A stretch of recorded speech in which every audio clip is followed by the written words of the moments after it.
जय हिंद दोस्तों, रक्षक गणना के चैनल में आपका स्वागत है। दोस्तों, आज के इस वीडियो में मैं आपको 4 महत्वपूर्ण जानकारियां दूंगा, जैसा कि आप पीछे बोर्ड पे देख रहे हैं। सबसे पहली जानकारी मैं आपको दूंगा 2006 से पहले आए ऑनरी नायब सूबेदार को रेगुलर नायब सूबेदार की पेंशन दिलाने के लिए एक लेटर मेरे हाथ लगा है मिनिस्ट्री ऑफ डिफेंस का 12 जून 2009 का। इस लेटर के तहत कहीं ना कहीं आपको रेगुलर नायब सूबेदार की पेंशन मिल सकती है अगर आप कार्रवाई करें। जितने भी एएफटी हैं, अगर आप उनके थ्रू कोर्ट केस करते हैं रेगुलर नायब सूबेदार की पेंशन लेने के लिए, तो दोस्तों जो वकील हैं वो इसी लेटर का रेफरेंस देते हैं ताकि आपको रेगुलर नायब सूबेदार की पेंशन मिल जाए। तो काफी महत्वपूर्ण ये लेटर है मिनिस्ट्री ऑफ डिफेंस का। ये लेटर मैं आपको आगे समझाऊंगा। अगली जानकारी मैं आपको दूंगा स्पर्श के बारे में। दोस्तों, स्पर्श की वेबसाइट चल नहीं रही है। ये स्पर्श की वेबसाइट अभी बंद पड़ी है।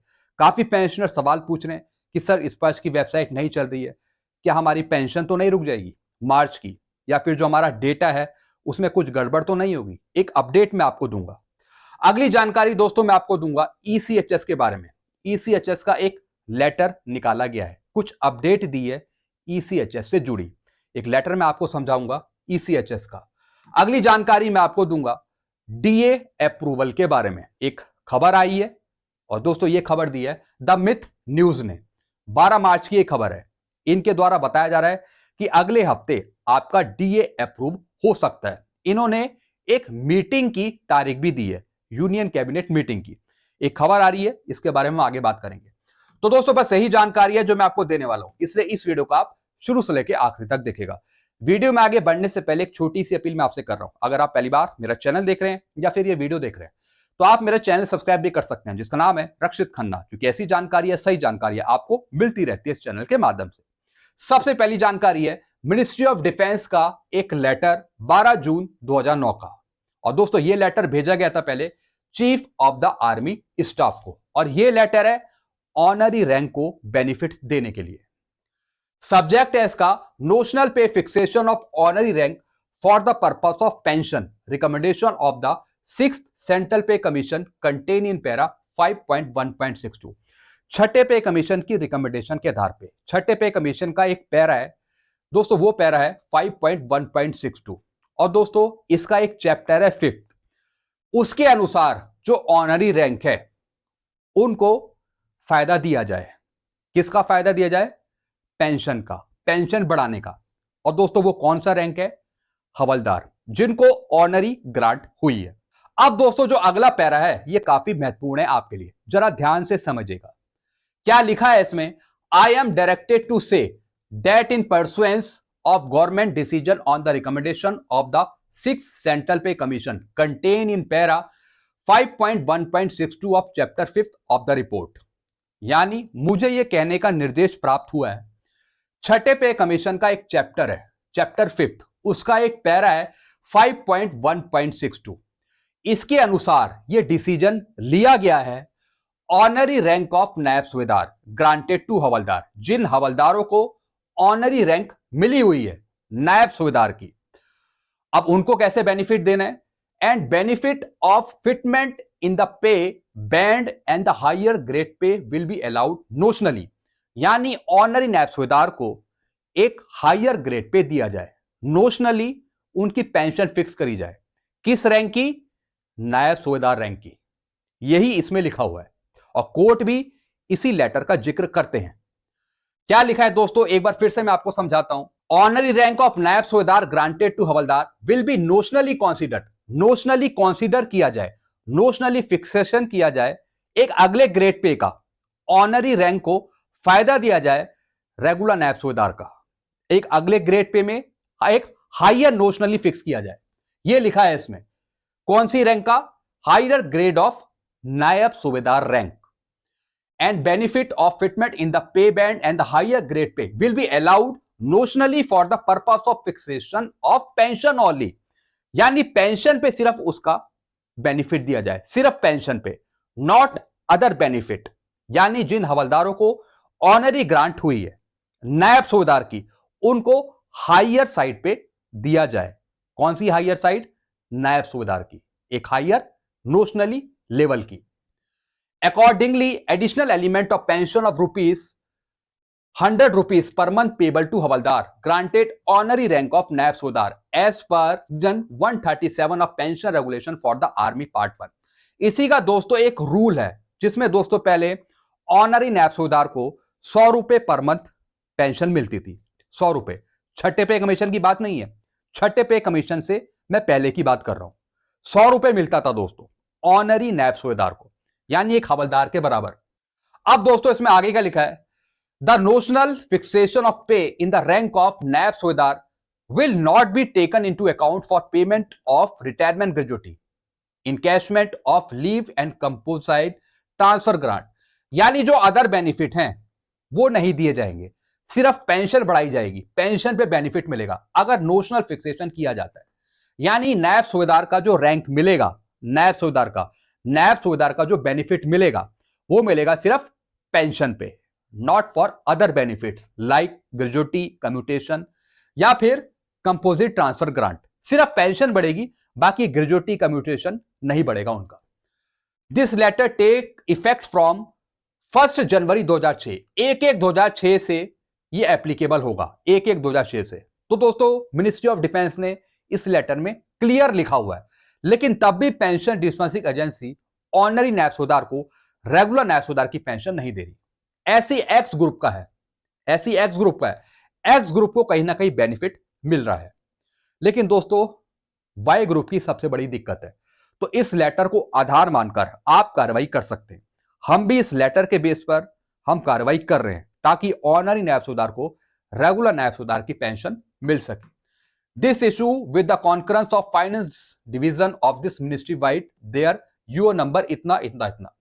इसी का दोस्तों एक लेटर था फाइनेंस डिवीजन का। तो दोस्तों ये लेटर है पहले का, इसके तहत मिलना चाहिए आपको। चलते हैं दोस्तों अगली जानकारी की तरफ। अगली जानकारी है स्पर्श से जुड़ी। जैसा आपको पता है स्पर्श की वेबसाइट काम नहीं कर रही है। जैसे ही आप स्पर्श की साइट खोल रहे हो तो एक मैसेज आ रहा है अंडर शेड्यूल मेंटेनेंस, स्पर्श will be under schedule maintenance from morning of 14 मार्च 2025। यानी दोस्तों जो स्पर्श की वेबसाइट है वो कहीं ना कहीं अंडर मेंटेनेंस है, और ये मेंटेनेंस कब से स्टार्ट हुई है, 14 मार्च 2025 से, और कब तक चलेगी, मिडनाइट ऑफ 16 मार्च 2025, 16 मार्च रात तक दोस्तों ये मेंटेनेंस चलेगी। यानी मंडे से ये रिज्यूम हो जाएगी सर्विस, मंडे तक ठीक हो जाएगी। तो दोस्तों ये जो अंडर मेंटेनेंस है इसका इंपैक्ट पेंशन पे नहीं पड़ेगा, इसका असर पेंशन पे नहीं पड़ेगा, पेंशन आपको मिलेगी और जो डाटा है वो भी आपका सुरक्षित रहेगा। ये जो अंडर मेंटेनेंस है इसमें कुछ पीछे से कुछ चीजें ठीक हो रही होंगी, कुछ एडिटेबल चीजें हो रही होंगी, तो इससे आपको घबराने की जरूरत नहीं है, ये ऑटोमेटिकली रिज्यूम हो जाएगी सर्विस मंडे तक। पेंशन पे कोई इफेक्ट नहीं पड़ेगा, मार्च की पेंशन आपको मिलेगी, आपका डेटा बिल्कुल सही होगा जब आप दोबारा लॉग इन करेंगे, तो चिंता करने की कोई बात नहीं है। कुछ चीजें अच्छी हो रही होंगी, इसलिए ये अंडर मेंटेनेंस कहीं ना कहीं है। चलते हैं दोस्तों अगली जानकारी की तरफ। फिर दोस्तों ईसीएचएस का एक लेटर है 12 मार्च 2025 का, जो सभी ईसीएचएस के सेंटर को भेजा गया है। एक सलाह दी है ईसीएचएस के रेफरल प्रक्रिया में। दोस्तों इस लेटर में क्या लिखा है ये जानना बहुत जरूरी है अगर आप ईसीएचएस के बेनिफिशियरी हैं। यह देखा गया है कि 70 वर्ष या उससे अधिक आयु के दिग्गजों के लिए विशेष प्रावधान की इंपैनलमेंट हॉस्पिटल द्वारा गलत व्याख्या की जा रही है, जिससे लाभार्थियों को परेशानी हो रही है। दोस्तों कई बार देखने में आता है कि जो ईसीएचएस के बेनिफिशियरी हैं उनके साथ गलत सलूक किया जाता है, उनको कई बार रेफरल नहीं दिया जाता, काफी परेशानी उन्हें उठानी पड़ती है। तो उनकी परेशानियों को दूर करने के लिए कुछ चीजें इसमें लिखी गई हैं। पैरा 2C के अनुसार लाभार्थी सभी सूचीबद्ध जांचों जैसे CT scan, MRI scan, PT scan या 3,000 रुपए से अधिक किसी भी अन्य जांच सहित का लाभ एक ही रेफरल पर उठा सकते हैं। अगर आप ईसीएचएस बेनिफिशियरी हैं, अगर आपको पीटी स्कैन कराना है, एमआरआई स्कैन कराना है, सीटी स्कैन कराना है और दोस्तों या फिर इसका खर्चा 3,000 रुपए से अधिक है, तो एक ही रेफरल में ये सारी चीजें निपट जाएंगी। इसके लिए कोई दूसरे रेफरल की जरूरत नहीं है। CT scan, MRI scan, PT scan या 3,000 रुपए से अधिक की किसी भी अन्य सूचीबद्ध जांच के लिए अलग से रेफरल की आवश्यकता नहीं है। यानी 3,000 से ऊपर का अगर कोई खर्चा आपका बन रहा है, 3,000 से ऊपर का, वो एक ही रेफरल सिस्टम में निपट जाएगा। अलग से कोई दूसरा आपको रेफर करने की जरूरत नहीं है। यदि संबंधित विशेषज्ञ या सेवा अस्पताल या फिर इंपैनलमेंट हॉस्पिटल के विशेषज्ञ द्वारा निर्धारित किया गया जो वास्तव में सांकेतिक और बिल्कुल आवश्यक हो। अब आगे क्या लिखा है, यह स्पष्ट किया जाता है कि 70 वर्ष या उससे अधिक आयु के लाभार्थी पॉलीक्लिनिक से किसी भी रेफरल के बिना किसी भी इंपैनलमेंट हॉस्पिटल में सीधे ओपीडी परामर्श और सूचीबद्ध प्रक्रिया जांच का लाभ उठा सकते हैं। 70 वर्ष या फिर उससे अधिक के जो बेनिफिशियरी हैं, उनको बार बार पॉलीक्लिनिक जाने की जरूरत नहीं है, ना ही उनको बार बार परेशानी झेलने की जरूरत है। अब दोस्तों इसके अनुसार वो डायरेक्ट वो इंपैनलमेंट हॉस्पिटल में जा सकते हैं। डायरेक्ट वो जा सकते हैं किसी भी हॉस्पिटल में अपना इलाज करवाने। जरूरी नहीं है कि आप रेफर लेंगे तब ही आप इंपैनलमेंट हॉस्पिटल में जाएंगे। ये ईसीएचएस की गाइडलाइन है। अगर कोई आपके साथ बदसलूकी करता है, आपको परेशान करता है, तो दोस्तों you have to refer this letter. फिर आगे क्या लिखा है, 3,000 रुपए या उससे अधिक की लागत वाली सूचीबद्ध जांचों के लिए पॉलीक्लिनिक से कोई रेफरल लेने की आवश्यकता नहीं है। अगर आप मेन टेस्ट कराते हैं जिसकी लागत, जिसकी कॉस्ट 3,000 रुपए या फिर उससे अधिक है, तो आपको फिर पॉलीक्लिनिक से कोई रेफरल लेने की जरूरत नहीं है। डायरेक्टली आप ओपीडी से कंसल्ट कर सकते हैं, डायरेक्टली आप जा सकते हैं अस्पतालों में। सभी सूचीबद्ध जांच, CT scan, MRI scan, PT scan, 3,000 रुपए से अधिक की कोई और जांच आप करवा सकते हैं बिना पॉलीक्लिनिक से रेफरल कराए। तो दोस्तों इस लेटर को आप समझ सकते हैं और ले सकते हैं ताकि आपको आगे कोई परेशानी ना हो। चलते हैं दोस्तों अगली जानकारी की तरफ। फिर दोस्तों एक खबर आ रही है द मिथ न्यूज की तरफ से, 12 मार्च की खबर है। इसमें क्या बताया, union cabinet next meeting will be held on 19 मार्च 2025। इन्होंने बताया कि यूनियन कैबिनेट की जो अगली मीटिंग है वो है 19 मार्च 2025 को। The union cabinet may be approve DA. जो यूनियन कैबिनेट है आपका डीए अप्रूव कर सकती है जनवरी 2025 से बढ़ने वाला। DA increase set to 55% as per CPI index. CPI index के आंकड़ों के अनुसार, एआईसीपीएन के आंकड़ों के अनुसार जो आपका डीए अप्रूव होगा वो होगा दोस्तों 55%, यानी 53 से बढ़कर हो जाएगा वो 55%। तो इतना आपका डीए अप्रूव हो सकता है 19 मार्च 2025 को होने वाली कैबिनेट मीटिंग में। ऐसा दोस्तों बताया जा रहा है द मिथ न्यूज के द्वारा। देखते हैं दोस्तों 19 मार्च को क्या होता है, आपका डीए अप्रूव होता है या नहीं होता।